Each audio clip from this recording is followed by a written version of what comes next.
Hello दोस्तों, स्वागत है आपका अपने यूट्यूब चैनल कोडर हिंदी में। आज की इस वीडियो में मैं आपको बताऊंगा, अगर आप भी अपनी वेबसाइट में टाइम ऐड करना चाहते हैं और एकदम अट्रैक्टिव बनाना चाहते हैं, तो फ्रेंड्स मैं आपको आज बताने वाला हूं कि आप रिएक्ट की मदद से ये काम कैसे कर सकते हैं। तो दोस्तों, अगर आपने मेरा चैनल कोडर हिंदी अब तक सब्सक्राइब नहीं किया, अगर आपको ये नहीं पता कि आप अपने यूआरएल और अपना @कोडर हिंदी जो मेरे यहाँ पे चैनल पे लिखा हुआ है, आप इसे कैसे चेंज कर सकते हैं, तो उसका शॉर्ट्स मैंने अपने शॉर्ट वाले ऑप्शन में डाल दिया है। आप वहाँ जाके इसे चेक कर सकते हैं और अपडेट कर सकते हैं।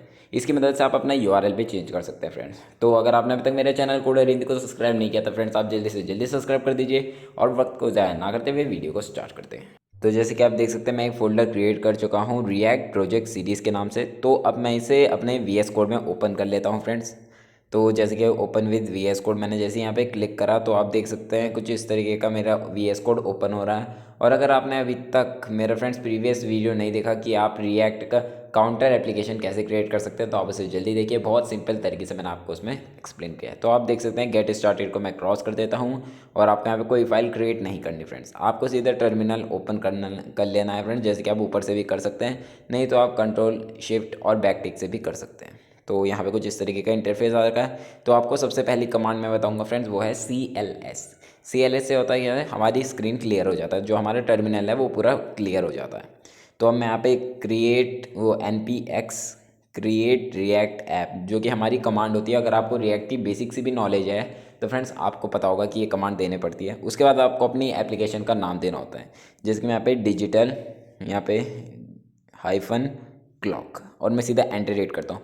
तो ये क्या होगा, एक एप्लीकेशन क्रिएट हो जाएगी मेरी डिजिटल क्लॉक से, मतलब कि एक फ़ोल्डर क्रिएट हो जाएगा रिएक्ट का, जिसमें मेरा सारा का सारा फोल्डर स्ट्रक्चर होगा। तो मैं इसे इंस्टॉल होने का वेट कर लेता हूँ, वीडियो को स्किप कर देता हूँ, वीडियो को कंटिन्यू करके बताता हूँ कि आपको इसमें फ़ोल्डर स्ट्रक्चर कैसे क्या रखना है, क्या क्या चीज़ें डिलीट मारनी है, किन किन चीज़ों को डिलीट मारने की ज़रूरत नहीं है। जैसे कि आप देख सकते हैं यहाँ पे फोल्डर क्रिएट हो गया, package.json में यहाँ पे क्रिएट हो गया। तो फ्रेंड्स स्किप करता हूँ। तो जैसे कि आप देख सकते हैं यहाँ पे हमारा पूरा इंस्टॉल हो चुका है। तो मैं यहाँ पे CD, मतलब जो हमारी एप्लीकेशन है उसका जो फोल्डर है, उसके अंदर जाने के लिए CD कमांड का यूज़ करते हैं। CD और डिजिटल क्लॉक करा, उसके बाद मैंने यहाँ पे क्या कर दिया, क्लियर स्क्रीन कर दिया। अब NPM स्टार्ट करूँगा। तो आप देख सकते हैं जैसे मैंने NPM स्टार्ट करा, तो हमारा ये लोकल होस्ट पर रन हो जाएगा। जो हमारी रिएक्ट एप्लीकेशन है वो हमारी सिंपल तरीके से रन हो जाएगी। आप देख सकते हैं यहाँ पे SRC जो सोर्स फोल्डर है वो, उसमें इतनी सारी फाइल है, और जो पब्लिक है उसमें इतनी सारी फाइल है। तो इन सबको डिलीट क्या मानना है क्या नहीं मानना है अभी बताता हूँ। ये मेरा लोकल होस्ट पर रन हो रहा है, तो आप देख सकते हैं थोड़ा लोड हो रहा है। उससे पहले फ्रेंड्स सब्सक्राइब कर दीजिए, आपका ही चैनल है। और काउंटर एप्लीकेशन आप देख सकते हैं, रिएक्ट काउंटर एप्लीकेशन, ठीक है। तो यहाँ पे देख सकते हैं कुछ हमारे एप्लीकेशन लोड हो चुकी है और वो इस तरीके की शो हो रही है। अब हम इसे पूरी तरीके से डायनेमिकली चेंज करने वाले हैं। वो कैसे करने वाले हैं अब आपको स्टार्टिंग से बताता हूँ। तो आप देख सकते हैं फेव आइकन की ज़रूरत नहीं है, दोनों लोगों की ज़रूरत नहीं है, इसकी भी ज़रूरत नहीं है। बस आपको इसमें index.html, आपको ध्यान रखना आपको index.html को डिलीट नहीं करना, बाकी सब आप चाहे डिलीट कर सकते हैं। और इसमें से क्या करता हूँ, फॉर्मेट डॉक्यूमेंट कर देता हूँ। जैसे मैंने फॉर्मेट डॉक्यूमेंट करा, तो इन सब कमेंट्स को मैं यहाँ से रिमूव कर देता हूँ, क्योंकि इन सब की हमें कोई नीड नहीं है। हमें अपना कोई कोड गंदा नहीं करना फ्रेंड्स। और यहाँ पे मैं जैसे कि मेरे यहाँ पे इमेज नहीं है, मैंने इमेज डिलीट मार दी, तो वो हटा देता हूँ। लोगो भी हटा देता हूँ, मैनिफेस्ट वाली फाइल भी हटा देता हूँ। और यहाँ पे जो मेरा टाइटल है रिएक्ट ऐप, उसे भी मैं चेंज कर देता हूँ फ्रेंड्स। तो रिएक्ट ऐप से पहले मैं नीचे का जो कमेंट है, इसे भी यहाँ से हटा देता हूँ, ठीक है। अब हमारा कोड कितना अच्छा लग रहा है फ्रेंड्स, आप देख सकते हैं HTML की फाइल है। और मैं यहाँ पे अब इसका जो रिएक्ट ऐप है इसे भी चेंज कर देता हूँ। यहाँ पे लिख देता हूँ डिजिटल क्लॉक, ठीक है फ्रेंड्स। इतना करने के बाद अब आप जाएंगे अपने सोर्स फोल्डर में, देख सकते हैं पब्लिक में खाली एक है HTML, index.html, ठीक है। उसके बाद चलते हैं सोर्स में। ऊपर वाले में आपको कुछ बाहर के फोल्डर में कुछ चेंज नहीं करना। इसकी जो CSS है, इसे मैं क्या करता हूँ, पहले app.js में जाके इन सबको हटा देता हूँ। यहाँ पे मैं react arrow function component export, जो इसका रिएक्ट इसके जो होते हैं, इसका एक्सटेंशन है, वो मैंने डाउनलोड कर रखा है फ्रेंड्स। ये 7 रिएक्ट नेटिव का जो एक्सटेंशन होता है वो मैंने डाउनलोड कर रखा है, जिसकी मदद से मुझे ये सारे के सारे ऑप्शन आ जा रहे हैं, ठीक है। तो अब मैं चलता हूँ अपने इन सब फाइल्स को डिलीट कर देता हूँ फ्रेंड्स। देख सकते हैं जो जो मैंने टिक कर रखे हैं आपको दिख रही होंगे यहाँ पे। आपको बस index.js और app.js, इन दोनों को डिलीट नहीं करना। और अब आपको क्या करना है, सारे के सारे देख सकते हैं जो ये है फाइल जो मैंने डिलीट मार दी, तो उनसे रिलेटेड मैं सब कुछ यहाँ से हटा देता हूँ। index.css भी हटा देता हूँ और यहाँ पे सही है फ्रेंड्स। अब आप देख सकते हैं नीचे मेरा सब कुछ सक्सेसफुली आ रहा है। मतलब कोई एरर नहीं है मेरे अब तक इस एप्लीकेशन में, ठीक है। अब मैं इसे यहाँ पे हटा के रिएक्ट फ्रेगमेंट्स का यूज़ करूँगा। आप देख सकते हैं रिएक्ट फ्रेगमेंट्स का यूज़ मैंने किया है और यहाँ पे डॉट कंटेनर का यूज़ करके एक डिव क्रिएट कर लिया है। उसके बाद मैं यहाँ पे क्या करता हूँ, H1 टैग का यूज़ कर देता हूँ, जिसमें कि मैं कुछ टाइम देना चाहूँगा। टाइम कैसे देना चाहूँगा फ्रेंड्स, मैं रैंडमली कुछ भी लिख देता हूँ फ्रेंड्स, क्योंकि मुझे तो चेंज करना है बाद में। तो यहाँ पर जैसे कि मैं टाइम में लिख देता हूँ 11:11:11। तो आप देख रहे हैं 11:11 के 11 मैंने कुछ इस तरीके का टाइम दे दिया। AM PM मैंने नहीं दिया फ्रेंड्स। तो अब मैं इसे आपको आउटपुट दिखा देता हूँ। देख सकते हैं आप, कुछ इस तरीके का मेरा आउटपुट आ चुका है। बट मैं थोड़ा इसमें स्टाइल ऐड करना चाहूँगा फ्रेंड, नहीं तो मेरी वीडियो में मुझे अच्छा नहीं लगेगा। तो app.css मैंने फ़ाइल क्रिएट कर दिया। आप चाहें तो प्रीवियस फाइल को डिलीट नहीं मारना चाहते तो मत मारिए, लेकिन मैंने फिर भी एक बार आपको बता दिया कि आप डिलीट मार के इसे कैसे अपने app.js के साथ अटैच कर सकते हैं। तो यहाँ पे कंटेनर मैंने दे दिया, display flag just content centre align item centre. आपको CSS की बेसिक नॉलेज होगी फ्रेंड्स, मैं ये मान के यहाँ पे CSS का कोड लिख रहा हूँ, ठीक है। अब इसे इंपोर्ट करूँगा और डॉट डॉट कॉलन नहीं, खाली एक डॉट और स्लैश और यहाँ पे app.css। तो इसे मैंने जैसे यहाँ पे सेव कर दिया तो आप देख सकते हैं आउटपुट आपको दिखा देता हूँ, कुछ इस तरीके का आ गया। अब ये मेरा ऊपर क्यों आ रहा है नीचे क्यों आ रहा है, क्योंकि मैंने इसमें हाइट तो दी नहीं। तो मैं यहाँ पे हाइट भी दे देता हूँ, हाइट 100 VH और विड्थ 100%। तो आप देख सकते हैं कुछ इस तरीके का मैंने अपना कंटेनर क्रिएट कर दिया है। और आप देख सकते हैं साइड में स्क्रॉल बार आ रहा है। अब आप कहेंगे ये स्क्रॉल बार क्यों आ रहा है, 100 VH तो बिल्कुल परफेक्ट हाइट है, लेकिन इसमें कुछ रीसेट CSS होती है जो कि मैं अब इंक्लूड कर देता हूँ। यूनिवर्सल CSS कह सकते हैं उसे। Margin 0, padding 0, box sizing border box. और आप चाहें तो कुछ और भी दे सकते हैं, जैसे कि मेरी आदत है टैक्स डेकोरेशन नन दे देता हूँ, लेस स्टाइल नन दे देता हूँ। लेकिन आप चाहे तो यहाँ पे दे सकते हैं, नहीं दे सकते, लेकिन मार्जिन पैडिंग बॉक्स साइजिंग आपको ये देनी ज़रूरी है। अब आप देख सकते हैं वो स्क्रॉल बार था वो हट चुका है, ठीक है फ्रेंड्स। इतना काम हो गया। अभी तक मैंने रिएक्ट का फ्रेंड्स कुछ स्टार्ट नहीं किया है, ये बेसिक काम चल रहा है, HTML CSS से रिलेटेड चल रहा है बस। अभी तक हमने बस एक रिएक्ट की एप्लीकेशन क्रिएट करी है। तो यहाँ पे मैं इसके फ़ॉन्ट साइज़ को भी चेंज कर देता हूँ 4 REM। तो जब मैं REM का यूज़ करता हूँ तो फ्रेंड्स मैं यहाँ पे HTML टैग भी दूंगा, जिसमें मैं इसके फ़ॉन्ट साइज़ को भी बदल दूंगा।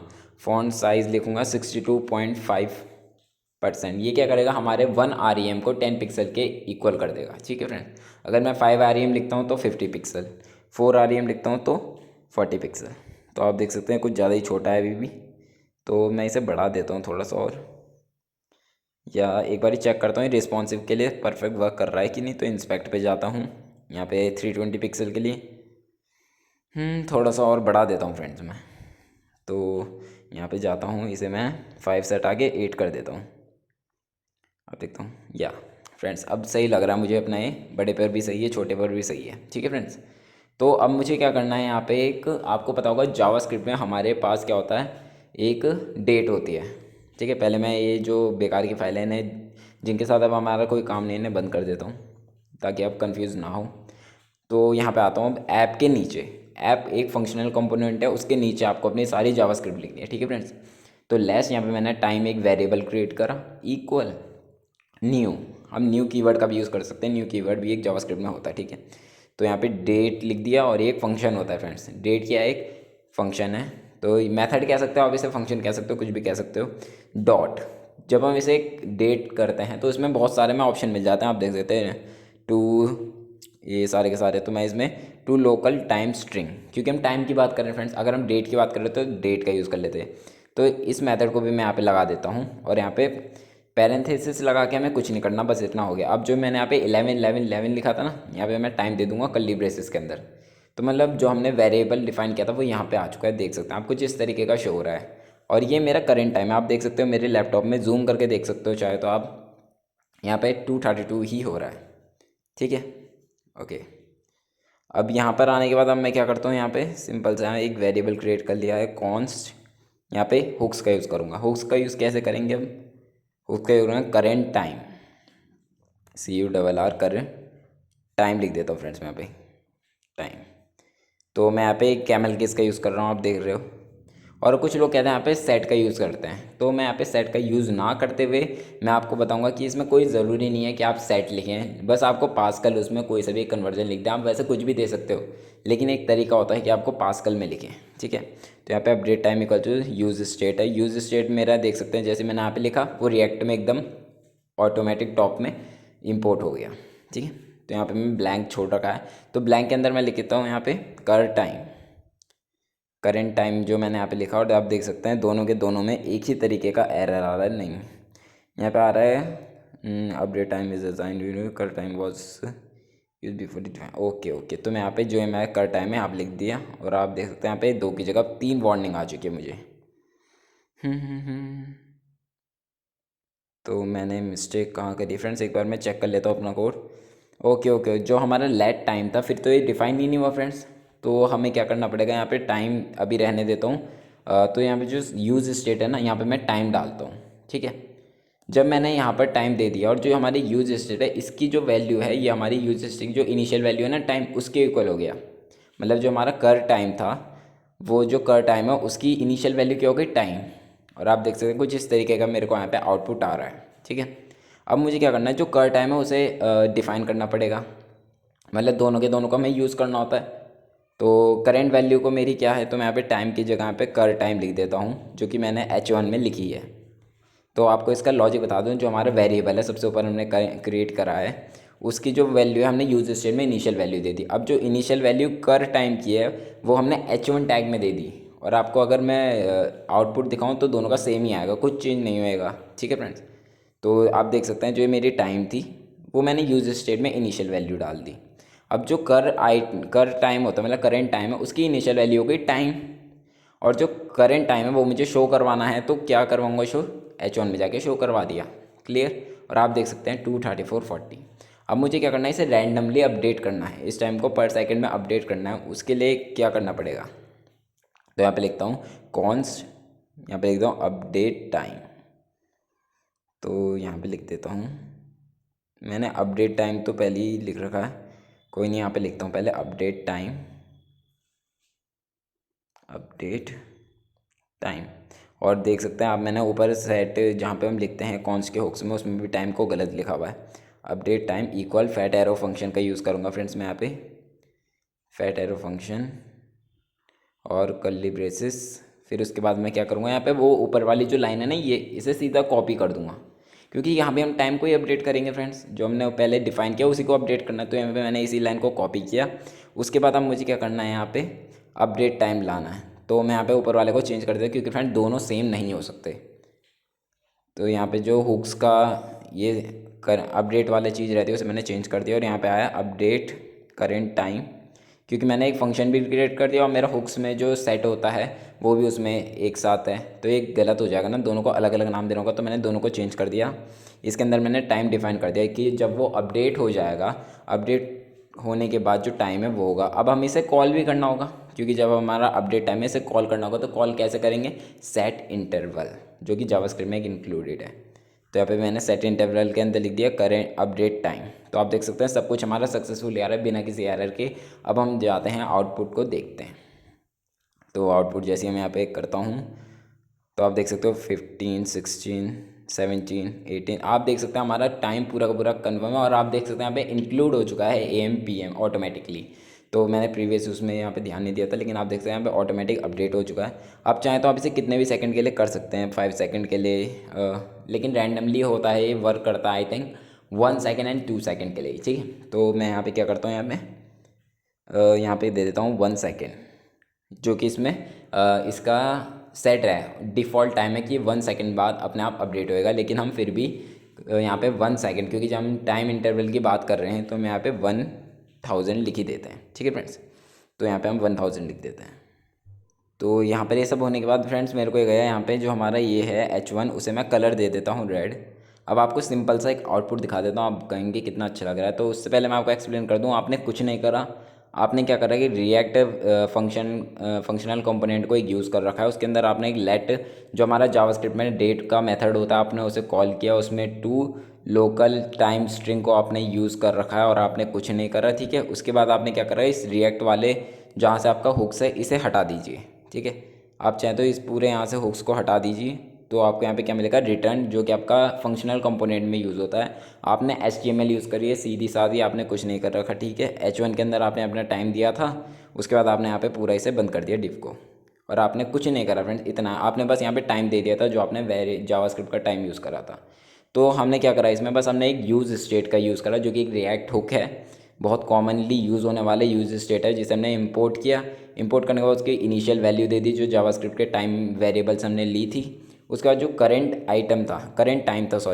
टाइम का जो हमारा था, उसकी इनिशियल वैल्यू हमने यहाँ सेट कर दी टाइम में, यूज स्टेट में, ठीक है। उसके बाद हमने करंट जो टाइम है उसे हमने H1 में अपने इंक्लूड कर दिया, ठीक है। इतना करा है। उसके बाद आपको ये अपडेट करना है, देख सकते हैं आप, मैंने नीचे इंक्लूड कर दिया करंट टाइम। उसके बाद आपने const update time fat arrow function का यूज़ करा। टाइम वही वाली ऊपर की लाइन हमने नीचे करी कि हमें दोबारा से टाइम सारा का सारा देखना है।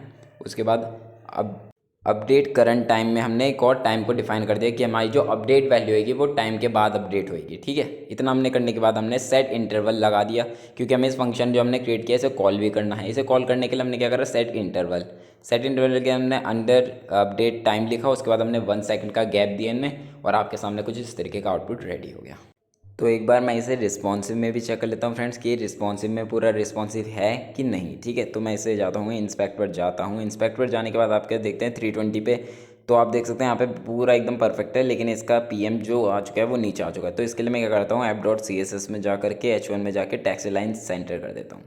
टेक्स्ट अलाइन सेंटर इसे सेव करता हूँ, और अभी इसका आउटपुट देखते हैं। तो आप देख सकते हैं कुछ इस तरीके का आ रहा है, मुझे एकदम परफेक्ट लग रहा है फ्रेंड्स। मुझे इसके फॉन्ट साइज के साथ खेलने की कोई ज़रूरत नहीं है। आप देख सकते हैं कुछ इस तरीके का मेरे को आउटपुट मिल रहा है 320 पे भी, और पूरा रिस्पॉन्सिबल बन चुका है। तो इस तरीके से फ्रेंड्स आप अपना एक डिजिटल क्लॉक क्रिएट कर सकते हैं। आप इसके फॉन्ट को छोटा करके कहीं पर भी अपनी वेबसाइट में लगा सकते हैं, जिससे कि आपको बहुत हेल्प मिलेगी। तो फ्रेंड्स आज की इस वीडियो के लिए इतना ही। Thank you so much.